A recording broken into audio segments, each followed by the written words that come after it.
Olá, pessoal, bom dia. Com muita alegria, estamos aqui dando continuidade a esse quadro Comunhão no Lar, em que estamos trabalhando o livro Conflitos Existenciais, saindo aí da introdução, que foi o último episódio, para agora o capítulo 1, chamado Fugas Psicológicas, que daqui a pouco a gente chega lá. Antes, eu quero deixar um abraço para a interação do programa passado. Então, eu quero deixar um abraço aqui para Brendo. Sim, Brendo, são aos domingos. Marlene, lá de Pernambuco. Sulamita, Emiliana. Muito obrigado, Emiliana. Para você também, para os seus também. Eu quero também deixar um abraço para Gisaura, para Elivânia, que inclusive ontem eu encontrei aqui no Estudo Sistematizado da Doutrina Espírita, no ESD, eu tive a alegria de dar de presente esse livro para a Elivânia, para a gente aprender, para a gente crescer e principalmente para a gente se fortalecer.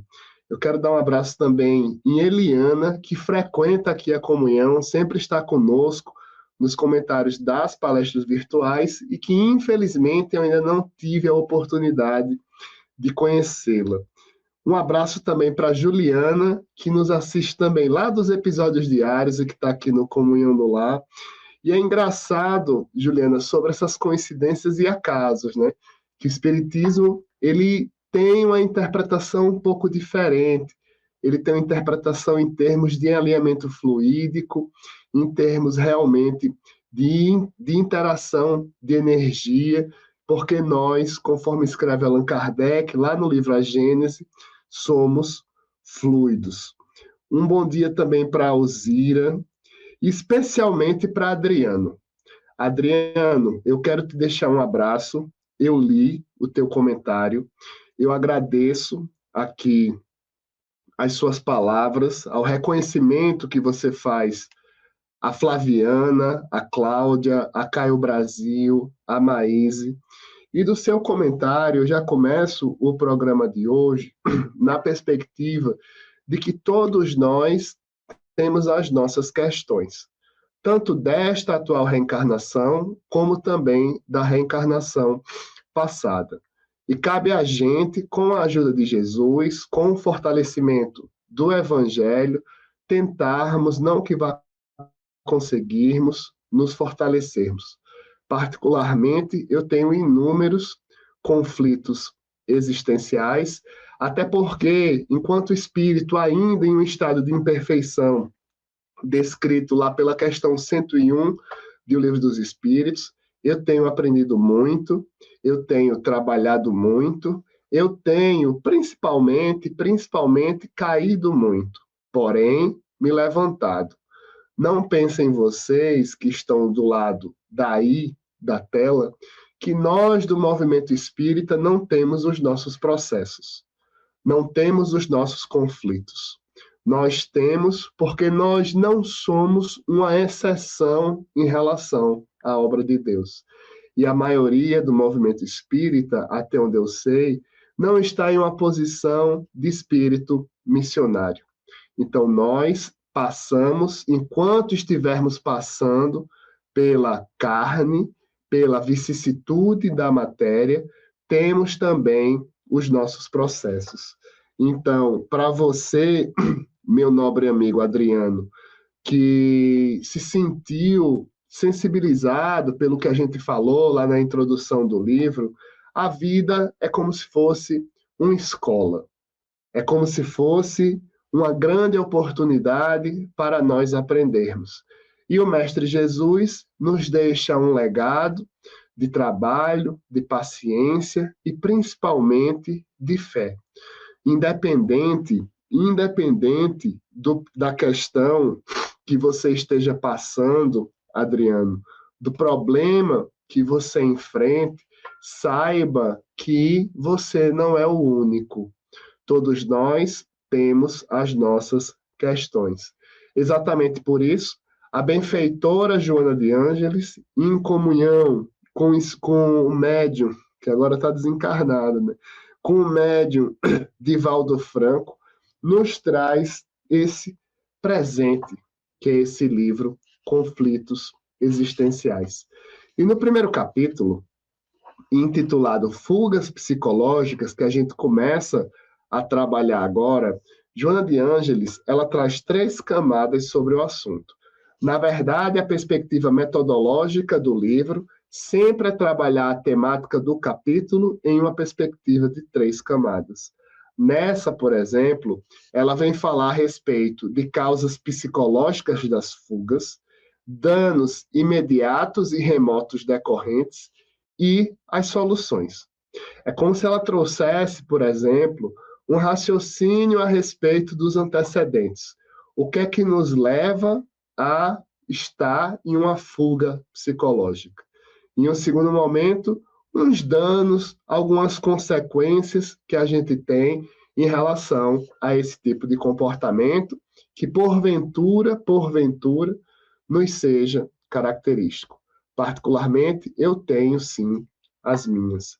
E, por último, fechando o capítulo, ela vem falar a respeito das soluções. Logo no primeiro capítulo, intitulado Fugas Psicológicas, a benfeitora traz alguns recortes a respeito do nosso cotidiano, a respeito da nossa construção psíquica, a respeito do nosso padrão de pensamento. Sim, já falamos aqui em outros programas, não sei se você já sabe disso, você tem o seu próprio padrão de pensamento. Eu tenho o meu próprio padrão de pensamento. Nós temos as nossas construções mentais, que lá, por exemplo, na neurologia, na neurociência, a gente vai ler, estudar sobre sinapses. E logo no comecinho do primeiro capítulo, Joana de Ângeles vem dizer a respeito do nosso sistema nervoso central, que é onde efetivamente funciona, ou deveria funcionar, o nosso racional. Ela vem falar da perspectiva de absorção dos sentimentos, a perspectiva de observar as nossas percepções. E ela vem dizer também que durante a nossa vida nós temos sucessivas descargas emocionais perturbadoras, que são aquelas questões que a gente se depara que a gente não gosta, que é quando a gente fica constrangido, que é quando a gente fica insatisfeito, que é quando a gente se sente atingido, e aquilo vai psicossomatizando, a gente vai internalizando, quando a gente não consegue processar e dar uma devolutiva para a sociedade. A gente internaliza sentimentos. E como nós somos seres psicossomáticos, esses sentimentos, eles não vão desaparecer num piscar de dedos. E a respeito desse capítulo, eu fiz um fichamento aqui que quero compartilhar com vocês alguns questionamentos. Primeiro, do que fugimos? Aí vem a importância da questão 919A do Livro dos Espíritos. Porque quando a gente começa a se observar, começa a se perceber, sem o escudo da perfeição, sem a perspectiva de não querermos sermos criticados e julgados, nós temos uma oportunidade incrível, incrível, minha gente, de observarmos os nossos processos de melhoria, de observarmos os potenciais que nós temos. Porque todos nós, sem exceção, você e eu, temos potenciais divinos dentro dos nossos corações. Segunda reflexão, primeira, do que fugimos. Segunda, por que fugimos das nossas emoções? Se nós somos seres eternos. Se para onde qualquer lugar que seja que nós formos, nós estaremos lá. Tem até uma piada, não sei se vocês sabem, que uma vez a pessoa disse, eu vou viajar para outro país, que eu estou cheio de problema, então eu vou para outro país fazer uma viagem internacional para resolver. Sendo que ele chega lá, o país está lá, mas os problemas a gente leva. E não é nem uma bagagem de mão, é na bagagem psíquica do pensamento. Então, se a gente identifica um sentimento, um comportamento quem é uma fragilidade nossa, quem é uma vulnerabilidade nossa, porque nós efetivamente não encararmos, não na perspectiva de luta, de combate, mas sim de auto-observação. O Espiritismo, por exemplo, nos ensina a tríade, orgulho, vaidade e egoísmo. E a questão 875, salvo me engano, vem falar do egoísmo, do interesse próprio. Então a gente tem que observar nos nossos processos de fugas por que nós fugimos. E aqui eu não estou falando, muito longe disso, para nós encararmos um sentimento que ainda nós não damos conta. Não. Mas é pelo menos observarmos e nos questionarmos por que aquele psiquismo ainda nos está embutido. E aí vem a reflexão de Joana de Ângeles, no sentido de que a fuga é um efeito de uma sucessiva descarga emocional perturbadora. E aqui eu me fiz uma reflexão quando ela vem escrever isso. Quais as nossas predisposições emocionais que nos levam à fuga? Porque todos nós, enquanto seres eminentemente emocionais, às vezes nós pensamos que somos racionais, mas ó o dedinho, nós somos puramente emoção. Alguns de nós têm o senso racional um pouco mais aguçado, mas no fundo, nós somos seres emocionais porque fomos criados por amor e para o amor. Se tem uma necessidade se tem uma necessidade que nós temos, seres reencarnados, além de respirar, é a necessidade de sermos amados. E às vezes o amor não é correspondido, e a gente fica triste, a gente fica cabisbaixo, mas nem por isso deixamos de ser amados por Deus. Quando a gente tem um sentimento não correspondido, é como se a gente fosse literalmente, porque eu estou assim, literalmente puxar o fôlego com o nariz entupido. Então, eu estou aqui com o nariz entupido. Quando a gente tenta estabelecer uma relação de convivência com alguém, qualquer dimensão que seja, em que nós não somos correspondidos, nós ficamos um pouco, ou temos uma tendência de ficarmos frustrados. É como a vida, se a vida não girasse 100%, ou se como nós respirássemos com o nariz entupido. Mas nada melhor do que um dia após o outro. Nada melhor para quem tem o nariz entupido do que tomar um remédio, por exemplo. Nada melhor para alguém que passa por um processo de frustração que lhe traga uma aflição e, eventualmente, uma fuga psicológica, do que ter no Evangelho, efetivamente, um remédio. Um remédio para todos nós. E aí, Joana de Ângeles, no livro, ela vem falar do nosso processo de convivência, que às vezes nós não somos correspondidos e temos uma tendência de agressão. E ali não deixa de ser uma fuga do sentimento chamado humildade, que nós devemos trabalhar muito. Dá até para baixar a cabeça assim. Meu Deus, como a gente precisa trabalhar esse sentimento da humildade, né? Então, ela vem dizer que a agressão verbal é uma forma de defesa que nós temos quando nós não somos atendidos. E aí me lembrou o sentimento do orgulho, porque às vezes a gente se sente ofendido e o nosso ego é muito atingido. O nosso brio, ele é muito trincado.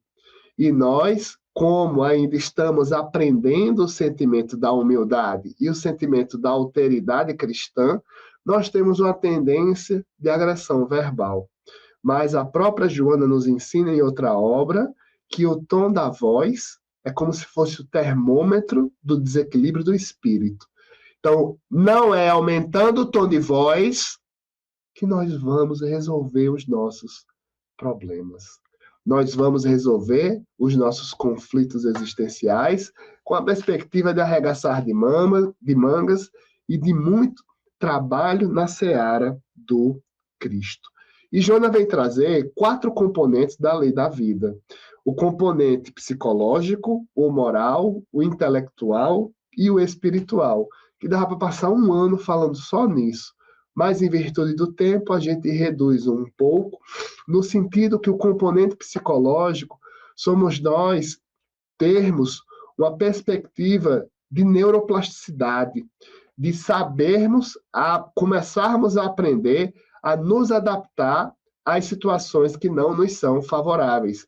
É o que o Espírito Lázaro vem escrever no Evangelho segundo o Espiritismo, um texto incrível, incrível. Eu sou cliente desse texto. Obediência e resignação. Joana de Ângeles vem falar na perspectiva da lei moral da vida, que Jesus nos ensina quando vem nos falar sobre solidariedade e fraternidade. Aí ela, por final, nesse trecho, nesse parágrafo, ela vem trabalhar o intelecto, a dimensão intelectual e a espiritual. Aí são as duas asas alegóricas em relação ao progresso que o Espiritismo ensina.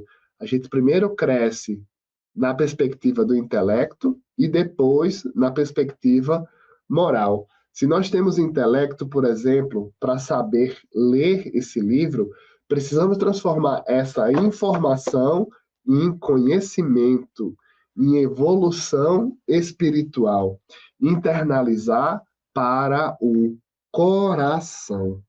E a indiferença, segundo a benfeitora, é um recurso de fuga psicológica. É quando a gente, por exemplo, deixa de falar com desafeto. A gente foge do problema como se fosse resolvê-lo, mas ainda é da nossa condição.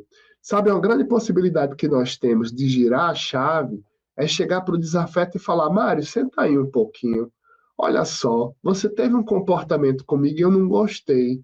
E Mário pode dizer: não, isso é besteira. Olha, Mário, é besteira para você. O que eu quero comunicar é que realmente eu não gostei. Eu não quero pedir, não quero que você me peça desculpas. Eu não quero que você mude, porque você faz da sua vida o que você consegue. O que eu quero externalizar é que eu não gostei. A proposta de Joana de Ângeles somos nós verbalizarmos o nosso sentimento. A proposta de Joana de Ângeles somos nós concretizarmos em ações o que nós pensamos, que é um dos conceitos que nós podemos fazer, por exemplo, em relação ao comportamento. E se tem algo que nós precisamos ter em relação aos nossos processos de fugas psicológicas, é a confiança irrestrita em Deus. Porque Deus nos dá a reencarnação de presente. Ele sabe que a reencarnação é difícil, é tanto que nos proporciona um anjo da guarda. Dúvida sobre anjo da guarda, questão 495 do Livro dos Espíritos. Pode anotar aí. Pode anotar. É outro texto que eu sou cliente. Deus nos é tão solícito e amoroso que nos proporciona o Cristo para nos falar a respeito de palavras de vida eterna. E Jesus, ele tem um viés muito forte, um componente muito forte e lúcido em respeito à psicologia. Quando ele vem falar, por exemplo, que a boca fala do que o coração está cheio. No segundo trecho do capítulo, Joana de Ângeles vem falar sobre danos imediatos e remotos. Aí tem um parágrafo que eu vou pedir licença para ler, que eu considero muito importante, muito importante.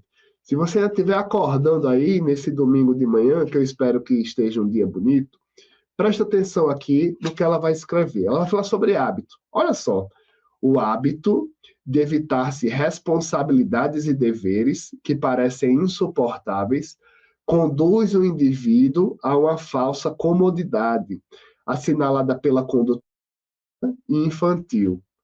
Então, a gente tem que ter em mente que temos que ter não o hábito da fuga, não o hábito de nos escondermos. Não. A gente tenta se esconder de um sentimento, ele vai ficar lá, nos olhando. Quem se esconde é a gente. Nós temos uma oportunidade de, paulatinamente, de acordo com a nossa condição. Não vamos fazer uma coisa, uma situação que nós não damos conta. Se eu sou uma pessoa envergonhada, eu não vou tentar gravar vídeo para comunhão, porque não vai dar certo. Não vai dar certo. Eu posso até ser um pouco envergonhado, mas muito envergonhado talvez não dê certo. Mas como é gravado, no momento do video show, tem a questão dos cortes da gravação, que particularmente eu não sou muito adepto. Eu gosto de falar e começar a gravar, por isso que às vezes tem alguns erros nas falas, mas a vida é o que é. E, inclusive, eu acabei de esquecer o que eu estava falando. Mas não vai cortar não, porque a vida é o que é e não permite ensaio. Acho que é uma frase de Charlie Chaplin. Estava falando sobre os hábitos, para a gente não se esconder dos nossos sentimentos, para nós observarmos e sabermos, não, realmente, eu sou orgulhoso. E eu não vou me consertar nessa reencarnação, porque o Espiritismo me ensina isso. Então, eu posso, por exemplo, trabalhar o sentimento de humildade. Eu posso ainda ser orgulhoso, mas observar em mim, nesse dragão que eu tenho, que às vezes acorda, cuspindo labaredas de fogo, flambantes, quando o meu orgulho é atingido, e trabalhar um pouco a humildade, no sentido de observar que o outro é feito à minha semelhança. Aí a gente para um pouco, suspende e já começa a enfrentar, fazer um enfrentamento em relação à fuga psicológica. E é interessante um registro que Joana de Ângeles traz, no sentido de que a fuga psicológica é um viés da imaturidade emocional. Mas todos nós somos imaturos, emocionalmente e espiritualmente. Cabe a cada um de nós, de acordo, é sempre bom registrar isso, de acordo com a nossa limitação, mas também com a nossa vontade, estarmos aí em um processo de amadurecimento. A natureza não dá saltos. Antes da borboleta ser tão bonita como ela foi uma lagarta, ó, se arrastando. Mas depois aprendeu a voar. E aí, Joana de Ângeles traz uma historinha de Solon e Creso, que eram dois reis, e Creso uma vez foi conversar com Solon sobre o que era um reinado, e Solon disse, não, Creso, essa questão de patrimônio não é muito assim do meu reino, não. Solon era um rei lá da Grécia. E Creso, mas como não? Somos reis, temos aí todo esse componente patrimonial. E Solon disse, não, Creso, patrimônio é hoje, pode não ser amanhã. E Creso discordou. Foi embora, passa o tempo. Creso guerreia com outro rei, um rei chamado Ciro, que Joana de Anjos vem trazer o registro, que quando Creso perdeu, ficou com muita vergonha, muita vergonha. E o rei Criso observou, quer dizer, desculpa, o rei Ciro observou, o rei Ciro que venceu, observou no rei Creso uma possibilidade de ter uma parceria. Embora tenha subjugado o rei Creso, deu-lhe uma oportunidade. Na época, por exemplo, uma das legitimidades do vencido era ser escravizado ou até mesmo morto, né? Mas o rei Ciro não matou o rei Creso. E quando o rei Creso se viu, mesmo vencido, com a oportunidade de trabalho, lembrou da lição de Solon, no sentido de que nós somos, ó, muito mais do que... Assim, está até acabando o tempo da gravação. Somos muito mais do que matéria. Nos encaminhando para o final, no último trecho do capítulo, Joana de Anjos traz um título chamado Soluções. E ela vem dizer que nós temos uma necessidade de enfrentamento, que faz parte da existência humana. São a questão das nossas provas e para quem porventura tenha expiações, né, pessoal? A gente tem aí na reencarnação uma oportunidade de enfrentar a vida. Ninguém veio reencarnar a passeio. O Espírito de Emmanuel tem um livro chamado Roteiro, capítulo 9, Educandário. Ele veio falar lá na década de 50, adaptando os dados para hoje, daquela época, tá? A concorrência para reencarnar era 10-1. Agora que nós estamos aí efetivamente caminhando numa fase de transição, provavelmente essa concorrência seja bem mais. E você e eu estamos aqui passando pela vicissitude da reencarnação, fazendo os nossos enfrentamentos. Você, enquanto espírito imortal, e eu também, enquanto um espírito imortal. E ela vai, aqui eu já vou para o final, tá, pessoal? E Flávio também, Flávio e Lux. Flávio e Lux são os colegas que fazem aqui o corpo técnico da gravação, que o tempo já estourou, já tem um tempinho. Eu estou vindo para o final e eu vou fazer uma observação para, porventura, se você se cobra muito. Preste bem atenção, eu vou até parar para você respirar. Respirou?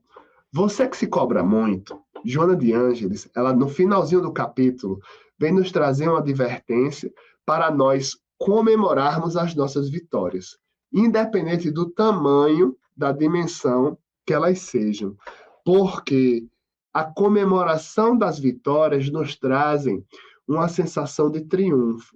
É o que hoje aí é muito divulgado um conceito de um componente psíquico que nós temos chamado dopamina. Mas, espiritualmente falando, e na linguagem espírita, a comemoração das nossas pequenas vitórias, elas nos trazem satisfação pessoal e renovam os nossos fluidos.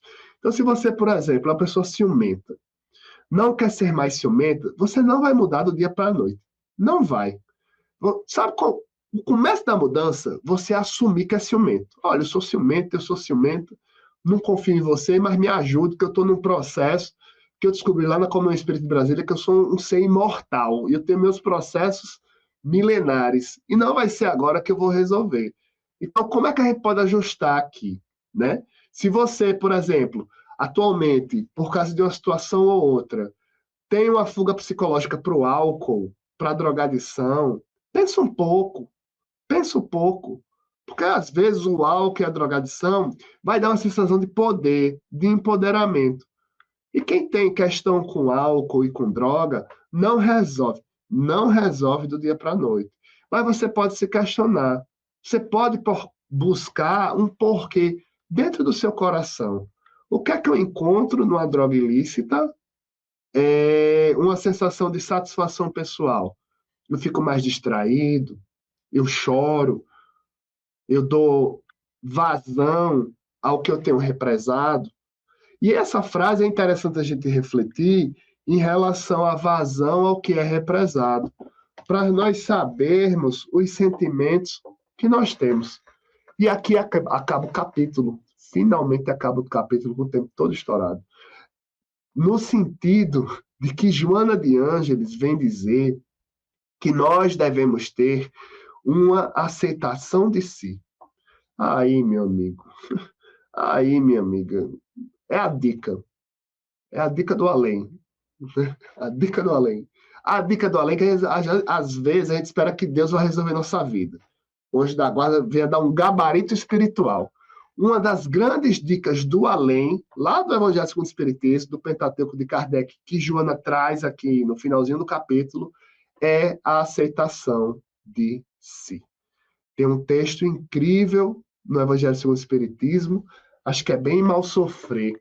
No finalzinho o Espírito fala assim, olha, ele começa, a reencarnação é difícil, nós temos os nossos processos, às vezes a gente pensa que vai sucumbir, mas tente fazer.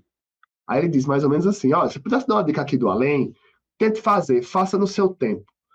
E faça, não se omita, porque lá na frente você vai olhar para trás e vai dizer o seguinte, olha, foi difícil, mas eu fiz o que eu pude. E essa frase mudou a minha vida na perspectiva de eternidade.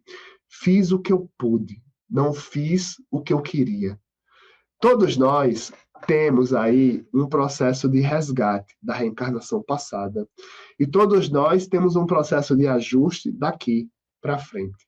Independente do sentimento que nós, eventualmente, estejamos em rota de fuga, que busquemos um encontro. Um encontro de si, um encontro com Jesus e, principalmente, um encontro com a obra de Allan Kardec. Até a próxima, um forte abraço, que possamos nos fortalecer nos nossos conflitos existenciais, não fugindo deles, porque não é fugindo dos nossos conflitos que a gente vai resolvê-los, mas observando, compreendendo e principalmente, nos aceitando. E aí, alguma dúvida? Quer fazer algum comentário, alguma sugestão, alguma correção? Digita aí que eu mesmo respondo. De onde você é? Você frequenta algum centro espírita? Conhece aqui a Comunhão Espírita de Brasília? Vamos interagir. Um abraço e até a próxima.